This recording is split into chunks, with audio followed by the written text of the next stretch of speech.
સિંજીવાડા ગામમાં લગ્ન પ્રસંગમાં ફૂડ પોઈઝનિંગની ઘટના બની। ગ્રામજનોના કહેવા પ્રમાણે લગ્નમાં ભોજન સમારંભ બાદ અંદાજે 150થી 200 લોકોને ફૂડ પોઈઝનિંગની અસર થઈ।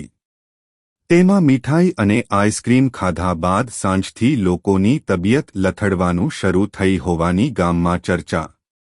એકસાથે આટલી મોટી સંખ્યામાં લોકો બીમાર પડતા ગામના ક્લિનિકો દર્દીઓથી ઉભરાયા। ઘટનાની ગંભીરતા જોતા માત્રના ધારાસભ્ય કલ્પેશ પરમાર તાત્કાલિક ગામમાં દોડી આવ્યા। જિલ્લા આરોગ્ય અધિકારી વી.એસ.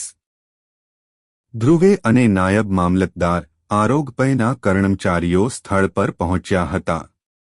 ઉચ્ચ અધિકારીઓએ ગામમાં પહોંચી સ્થિતિનો તાગ મેળવ્યો હતો।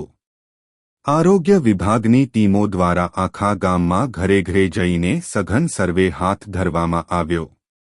અસરગ્રસ્ત તમામ લોકોને આરોગ્યની ટીમ દ્વારા સ્થળ પર જ જરૂરી ટ્રીટમેન્ટ આપવામાં આવી। તબિયત વધુ નાજુક જણાતા અન્ય હોસ્પિટલમાં રિફર કરાયેલા 5 દર્દીઓને સારવાર બાદ રજા અપાઈ। હાલમાં આરોગ્ય વિભાગ અને વહીવટી તંત્ર દ્વારા સમગ્ર સ્થિતિને નિયંત્રણમાં કરી લેવાઈ છે। આરોગ્ય વિભાગ દ્વારા શંકાસ્પદ ખોરાકના સેમ્પલ લઈને તપાસ અર્થે મોકલાયા।